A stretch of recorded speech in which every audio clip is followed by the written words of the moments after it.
Hello दोस्तों, नमस्कार। SM किसी चैनल में मैं आप सभी लोगों का दिल से बहुत बहुत स्वागत करता हूं। दोस्तों, वीडियो को स्टार्ट करने से पहले ज़रूर कहना चाहूँगा, आज के दिन ऑलरेडी बहुत सारे वीडियोस आ चुके हैं। नोटिफिकेशन के इशू के कारण आप तक वो नहीं पहुंचे। सो सारे वीडियो की लिंक आपको नीचे डिस्क्रिप्शन बॉक्स में मिलेंगे, ज़रूर उनको स्टडी करना। एंड स्टॉक मार्केट क्लासेस के ऊपर जो वीडियो है उसको ज़रूर स्टडी करना। शेयर सिलेक्ट करने से रिलेटेड जो कुछ गोल्डन रूल होते हैं, सीक्रेट रूल होते हैं, जो कि आपको लॉन्ग टर्म में गजब के फायदे देंगे, तो इस वीडियो को स्किप मत करना। लिंक ऊपर आई बटन पे नीचे डिस्क्रिप्शन बॉक्स में मिल जाएगी। तो चलिए दोस्तों, इस वीडियो को स्टार्ट कर लेते हैं। दोस्तों, अभी हम लोग आ चुके हैं बिल्कुल हमारे नॉर्मल स्क्रीन के ऊपर। एंड दोस्तों, यहाँ पे अगर मैं बात करूँ तो आप सभी लोगों को पता है कि हम लोग बहुत सारे सेक्टर्स की बात करते हैं। ऑटो की बात होती है, बैंकिंग की होती है, एनबीएफसी होती है, फाइनेंशियल सर्विसेज में जितने भी चीज़ें होती है, इंश्योरेंस, सब की बात होती है, एफएमसीजी की बात होती है। मीडिया सेक्टर भी हम लोग कभी कभी कवर करते हैं, रियल्टी सेक्टर देखते हैं, आईटी सेक्टर देखते हैं, फार्मा देखते हैं। बट एक सेक्टर ऐसा है जिसके बारे में देखा जाए तो बहुत ही 2 साल से भी ज़्यादा इस चैनल को हो चुके हैं टाइम। एंड अगर मैं एक सेक्टर की बात करूँ, वो है metal sector. Yes, steel, aluminium, metal, इससे रिलेटेड आयन, इससे रिलेटेड अगर मैं बात करूँ तो ज़्यादा स्टॉक के बारे में मैंने यहाँ पे आप लोगों को कभी बताया नहीं है। इसका सिंपल रीज़न मैं बताना चाहूँगा, क्योंकि मैं खुद इन स्टॉक्स को उस लेवल तक ट्रैक नहीं करता हूँ। बट यहाँ पे अगर हम लोग बात करें तो मेटल सेक्टर से रिलेटेड भी बहुत सारे लोगों ने रिक्वेस्ट की थी, सर इससे रिलेटेड भी वीडियो बना दीजिए। अभी जैसे मैंने आप लोगों को खुद ही बोला कि मैं खुद इन स्टॉक्स को ज़्यादा ट्रैक नहीं करता हूँ। इसके पीछे कुछ कारण है। कौन से 2 कारण है? तो सबसे पहले, कभी भी डॉलर महंगा हो जाता है तो मेटल सेक्टर के लिए यूजुअली अच्छी खबर नहीं होती। हम लोग बहुत सारी चीज़ें मेटल सेक्टर वाली कंपनी से इंपोर्ट करते हैं, राइट? तो ऑटोमेटिकली इंपोर्ट बिल बढ़ जाता है, राइट? ये एक बात है। एंड सेकंड अगर मैं बात करूँ तो वो है ट्रेड वॉर। आप सभी लोगों को पता है यूएस चाइना में झगड़ा चलते रहता है, तो इसका इम्पैक्ट पूरे इकोनॉमी के ऊपर हो ही जाता है, बट ज़्यादा से ज़्यादा मेटल्स के ऊपर हो जाता है। सो ये 2 रीज़न से इसके चलते मैं थोड़ा सा इनको अवॉइड भी करता हूँ। बट मेटल सेक्टर से रिलेटेड आज यहाँ पे बात क्यों होने वाली है? एंड यहाँ पे अगर मैं बात करूँ तो मेटल सेक्टर से रिलेटेड स्टॉक सिलेक्शन अगर आपको करना ही है तो मैं कैसे यहाँ पे करूँगा, तो वो बात मैं आप लोगों को यहाँ पे सिखाने वाला हूँ। अगर आपको चीज़ अच्छी लगे तो लाइक कर सकते हो, अगर अच्छी नहीं लगते तो आप लोग इग्नोर भी कर सकते हो, राइट? जैसे मैं कहा कि मेरा खुद का वहाँ पे ज़्यादा फोकस है नहीं, मेटल्स के बारे में मुझे खुद को ज़्यादा नॉलेज नहीं है। अगर कोई XYZ कोई भी रीज़न आ जाता है, न्यूज़ आ जाती है, तो मुझे समझ में नहीं आता है कि कुछ प्रोडक्ट्स की वो बात करते, इसका दाम बढ़ गया, उसका घट गया दाम, कुछ समझ में नहीं आता कि इनको फ़ायदा होगा क्या नुकसान होगा, राइट? सो यहाँ पे ऐसे वक्त में हम लोगों ने, जहाँ पे हम लोगों को नॉलेज नहीं है बट फिर भी अगर हम लोगों को कोई पर्टिकुलर सेक्टर में इंटरेस्ट है, तो हम लोगों ने कैसे स्टॉक सिलेक्शन करना चाहिए। क्योंकि देखा जाए तो केमिकल के बारे में मुझे ज़्यादा नॉलेज नहीं, बट केमिकल के कमाल के शेयर्स मेरे पोर्टफोलियो में, एंड उसका मुझे फ़ायदा भी होता है। तो वही टेक्निक हम लोग मेटल्स में भी इस्तेमाल करने वाले हैं। सो मेटल सेक्टर के शेयर्स हम लोगों ने कैसे पिक करने चाहिए। एंड बहुत सारे लोगों ने रिक्वेस्ट भी की थी, क्योंकि आरजे राकेश झुनझुनवाला जी ने भी बताया कि आने वाले समय में उनको लगता है कि फार्मा सेक्टर भी अच्छा करेगा एंड मेटल सेक्टर भी अच्छा करेगा। हालांकि उन्होंने ये भी कहा है कि मिड कैप स्मॉल कैप करेंगे, बट हम लोग देख लेते कि मेटल सेक्टर के कौन से स्टॉक हम लोग चाहो तो यहाँ पे रडार के ऊपर सेट करके रख सकते हैं, राइट? जैसे मैंने आप लोगों को बताया कि स्टॉक के नाम से पहले सिलेक्शन प्रोसीजर कैसी रहेगी, मेरे हिसाब से मैं आप लोगों को यहाँ पे बताना चाहूँगा। देखिए, जैसे मैंने आप लोगों को बताया कि जिस चीज़ का नॉलेज मुझे यहाँ पे नहीं है, तो यहाँ पे मैं तो एक ही चीज़ करूँगा कि सबसे पहले फंडामेंटल स्ट्रॉन्ग शेयर्स को पिक करना चाहूँगा। अभी फंडामेंटल स्ट्रॉन्ग शेयर्स एटलीस्ट मेरा जो फोकस रहेगा वो तो लार्ज कैप के ऊपर ही रहेगा, जहाँ पे पता ही नहीं है हम लोगों को कि मिड कैप स्मॉल कैप में अगर हम लोग हाथ डालेंगे तो वो हाथ जल भी सकता है। सो लार्ज कैप वाले स्टॉक्स यूजुअली मैं ज़्यादा हिट करना पसंद करूँगा, पॉइंट नंबर 1। देन दोस्तों, अगर हम लोग बात करें पॉइंट नंबर 2 की, कौन सी पॉइंट नंबर 2 की, तो आप लोगों को पता है निफ्टी 50। यस, निफ्टी 50 में हम लोग क्या करने वाले हैं, आप सभी लोगों को मैंने बताया निफ्टी 50 का इतना बड़ा हिस्ट्री है। बहुत पहले से स्टार्ट हुआ था, लगभग 20 साल पकड़ लेते हैं मोटा मोटी। वहाँ से निफ्टी 50 में आपको जैसे मैंने बताया था कि 50 शेयर शुरुआत में लिए गए थे। एंड आज कुछ ऐसे स्टॉक्स है, 14 से 15 स्टॉक, जो कि पहले 50 लिए गए थे, वो आज भी कंटिन्यू कर रहे हैं। हम कह सकते हैं कुछ ऐसे स्टॉक की लिस्ट है। एंड जैसे मैंने आपको बताया, ऐसे कुछ 14 से 15 स्टॉक्स है। एंड मैं आपको बताना चाहूँगा, उन 14 से 15 स्टॉक की लिस्ट में 2 मेटल स्टॉक्स भी हैं, मेटल सेक्टर से जुड़े हुए, डायरेक्टली ना इनडायरेक्टली वो स्टॉक्स भी है। तो मेरा प्रेफरेंस उन स्टॉक्स की ओर ज़्यादा रहेगा। निफ्टी 50 वाले तो ज़रूर है, बट ऐसे निफ्टी 50 वाले जो कि 20 साल से निफ्टी 50 के बाहर कभी गए नहीं।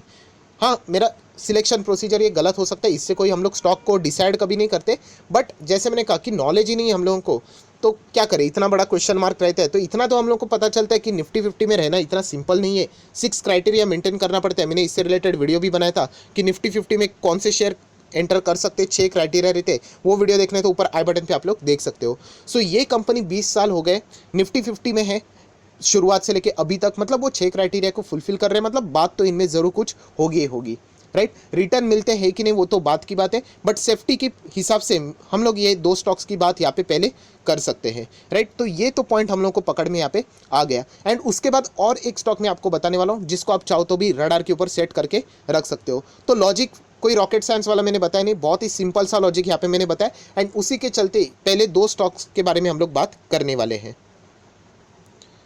सो दोस्तों, सबसे पहला अगर कोई स्टॉक आता है तो वो होता है टाटा स्टील। देखिए नाम में ही टाटा है, मतलब हम लोग कह सकते हैं एक भरोसा है, ब्लाइंडली चीज़ फॉलो नहीं करनी, क्योंकि टाटा के ऐसे भी शेयर्स में आपको दिखा दूंगा कि 8 साल से लोगों को कुछ रिटर्न्स भी नहीं मिले। इनफैक्ट 100 रुपया लगाए तो 40 रुपया उड़ गया उनका।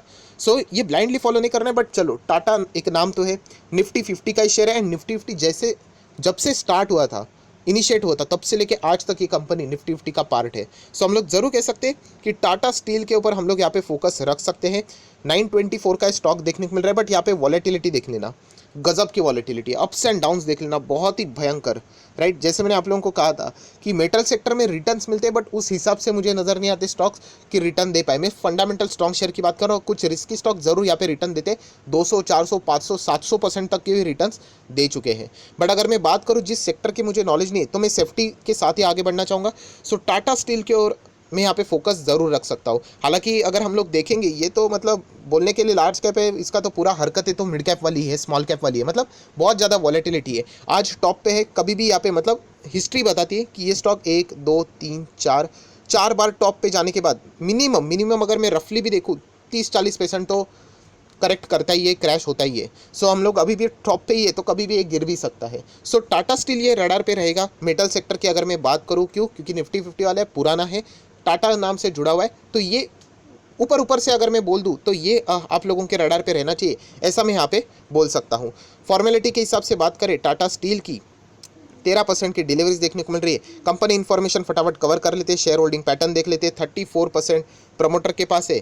34 में से अगर हम लोग बात करें कितने गिरवी है, 3% के आसपास है, कोई बड़ी बात नहीं, चल जाता है। कोई डिविडेंड मिलता है, 2020 में 10 रुपये का मिला था, 19 की बात करें तो 13 का मिला था, राइट। सो कंपनी का परफॉर्मेंस ठीक ठाक नज़र यहाँ पे आ रहा है। सो टाटा स्टील ये पहला स्टॉक है, राइट। देन अगर हम लोग बात करें निफ्टी 50 वाला ही दूसरा स्टॉक, जो कि निफ्टी 50 जब से इनिशिएट हुआ था, पैदा हुआ था, तब से लेके आज तक निफ्टी 50 में कदम जमा के बैठा हुआ है। आदित्य बिरला ग्रुप का ये भी बड़ी कंपनी है, बड़ा ग्रुप है। हिंडल्को 350 रुपये का ये स्टॉक है। यहाँ पे भी अगर मैं मैक्सिमम चार्ट पैटर्न दिखा दूँ, ये देखिए सेम वॉलेटिलिटी आप देख सकते हो। कभी भी 1, 2, 3, 4 टॉप पे आ जाने के बाद यहाँ पे 20-30% तो गिरेगा ही गिरेगा, ये हिस्ट्री बताती है। सो ये भी पॉइंट हम लोगों ने देखना ज़रूर चाहिए।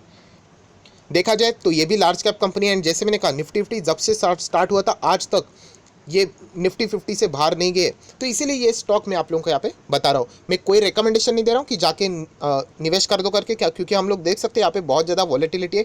टाइम वैल्यू ऑफ मनी के हिसाब से थोड़ा सा दिक्कतें यहाँ पे हो सकती है, राइट। अगर हम लोग ने यहाँ पे बाय एंड डिप्स नहीं किया तो टाइम वैल्यू ऑफ मनी मतलब 300 रुपया लगाया एंड 4 साल के बाद 400 मिल गया, क्या फ़ायदा। 100 रुपया मतलब बोलते ना, इसके लिए हम लोग बाजार में नहीं आए कि इतना टाइम होल्ड करने के बाद हमको ऐसा रिटर्न मिले। बट फिर भी अगर आप मेटल सेक्टर के साथ जाना चाहते हो तो इस स्टॉक की ओर फोकस रख सकते हो। 24% की डिलीवरीज हम लोग को देखने को मिले पिछले दिन के हिसाब से। अगर मैं बात करूँ तो शेयर होल्डिंग पैटर्न सेम है, 34% सेम हम लोग को देखने को मिल रहा है। थोड़ा और नीचे जाते हैं सेम, मतलब टाटा स्टील जैसा ही, कोई भी गिरवी नहीं है, चलो अच्छी बात है। डिविडेंड के मामले में बात करो तो अरे बाप रे, 1 रुपये का डिविडेंड। सो मतलब हम कह सकते हैं डिविडेंड के बारे में तो आप सोचना भी मत यहाँ पे। सो हिंडल्को ये हमारा रडार पे, इसीलिए मैं आपको बता रहा हूँ क्योंकि निफ्टी 50 वाला है, पुराना है।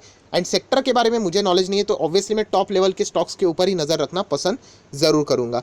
एक बार मुझे नॉलेज आ गई मेटल सेक्टर से रिलेटेड ज़्यादा, तो फिर मैं थोड़ा थोड़ा रिस्की स्टॉक की ओर भी अपना कदम बढ़ाना शुरू कर दूंगा। बट पहले ये 2 स्टॉक मैंने आप लोगों को यहाँ पे बता दिए। अभी तीसरा भी कौन सा स्टॉक मैंने पिक किया है ऐसा, जो अभी अभी रिसेंटली ही निफ्टी 50 में एंटर किया था। If I am not wrong, शायद से लुपिन को बाहर निकाल के ये स्टॉक हम लोग को निफ्टी 50 में आते हुए देखने को मिला था, या फिर येस बैंक, एग्जैक्टली याद नहीं है। आप चाहो तो कमेंट सेक्शन में मुझे बता सकते हो। यस, JSW स्टील, ये भी निफ्टी 50 का ही पार्ट है। सो कौन से स्टॉक को इसने निकाला था, मतलब रीबैलेंसिंग हुआ था तब ये स्टॉक एंटर किया था, तो ज़रूर आप लोग इसके ऊपर फोकस यहाँ पे रख सकते हो। 600 रुपये का स्टॉक है। आप सब लोगों को पता है जब भी रीबैलेंसिंग हो जाती है यूजुअली मैं एंटर करने की बात करता हूँ। एंड ये कंपनी को रीबैलेंसिंग हुए अच्छा खासा समय हो चुका है। 5 साल भी अगर हम लोग पकड़ते हैं, एंड अगर 5 साल का पीक भी पकड़ते, चलो यहाँ पे अगर उसकी एंट्री हुई होती तो आज भी ये शेयर स्टॉप पे है। तो मतलब समझ रहे हो रीबैलेंसिंग का फ़ायदा कैसे होता है। बट जैसे मैंने आपको बताया कि मैं मेटल सेक्टर यूजुअली ट्रैक नहीं करता हूँ, तो इसीलिए मैंने यहाँ पे बाइंग नहीं की थी। बट अगर कर भी लेता तो अच्छा खासा प्रॉफिट ज़रूर होता। ज़बरदस्ती वाली बात नहीं है, बट ज़रूर हम लोग कह सकते हैं JSW स्टील को भी आप लोग फोकस में यहाँ पे रख सकते हो। ये तो 5 साल का चार्ट हो गया।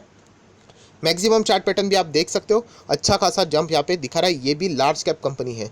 सो आई होप, आशा करता हूँ आपको समझ में आ रहा है कि मैं कैसे स्टॉक यहाँ पे पिक कर रहा हूँ। 8 से 9% की डिलीवरीज यहाँ पे देखने को हम लोगों को यहाँ पे मिल रही है। बाकी चीज़ अगर हम लोग देखें, शेयर होल्डिंग पैटर्न 44% प्रमोटर के पास है। थोड़ा नीचे जाते हैं, कोई भी शेयर गिरवी है क्या? यस, ये तो 22% तक गिरवी रखा हुआ हम लोग को देखने को मिल रहा है। मतलब हम लोग कह सकते हैं टू रिस्की, राइट। कभी पेमेंट नहीं दिया तो यहाँ पे कभी भी गड़बड़ हो सकती है। बट JSW देखा जाए ना तो ग्रुप भी बहुत बड़ा ग्रुप है, राइट। एनर्जी से रिलेटेड, पेंट से रिलेटेड हम लोग को सारी चीज़ें देखने को मिल जाती है। डिविडेंड की बात करें तो 2 रुपये का है, 4 रुपये का डिविडेंड इससे पहले कंपनी ने दिया था। सो दोस्तों, यहाँ पे अगर मैं बात करूँ आयरन स्टील मेटल की, अगर मैं बात करूँ तो आप लोग ये सेक्टर देख सकते हो। कितने स्टॉक है देखना है आपको, ये देखिए, काउंट कर लो कितना होता है। नीचे नीचे जितना मैं नीचे स्क्रॉल डाउन करूँगा, बहुत लंबी लिस्ट है, बहुत लंबी लिस्ट। ये देखिए, सारे मेटल के स्टॉक्स है, बहुत लंबी लिस्ट है दोस्तों। शायद से और भी ज़्यादा टाइम ले सकते हैं। ठीक है, चलो ये आप देख सकते हो। तो यहाँ पे मैंने क्या कर लिया, इसमें से टॉप कौन से वाले उसी को हम लोगों ने देख लिया। तो ये देखिए, टॉप में JSW steel, Tata Steel, Hindalco, ये 3 ही है। एंड बाय डिफ़ॉल्ट भी ये 3 ही आ गए। मैंने कोई ये नहीं देखा था कि यही टॉप पे है क्या। सबसे पहले मैंने देखा Tata Steel, Hindalco, just because of Nifty 50 के पुराने मेंबर्स है। एंड JSW स्टील अभी अभी एंटर किया, ये भी निफ्टी 50 का है। बस इसी वजह से मैंने इनको यहाँ पे फोकस में रखा था। सो अगर हम लोगों को मेटल सेक्टर में जाना है तो शुरुआत इन स्टॉक से हम लोगों ने यहाँ पे करना चाहिए। शुरुआत करना है मतलब निवेश नहीं करना है, हम लोगों ने स्टडी करना है। पहले रडार पे देखना है, कंपनी के नेचर को जानना है, कंपनी अप्स एंड डाउन्स कैसे दिखाती है वो देखना है। एंड उसके बाद हम लोग और भी बाकी रिस्की मेटल सेक्टर के स्टॉक को भी ट्रैक करना शुरू कर देंगे। सो आई आशा करता हूँ दोस्तों आप लोगों को कुछ चीज़ें समझ में आई होगी मेटल सेक्टर के बारे में। तो जरूर लाइक एंड शेयर कर देना। So that's it, thank you very much दोस्तों। We will be meeting our next video. तब तक के लिए बाय बाय।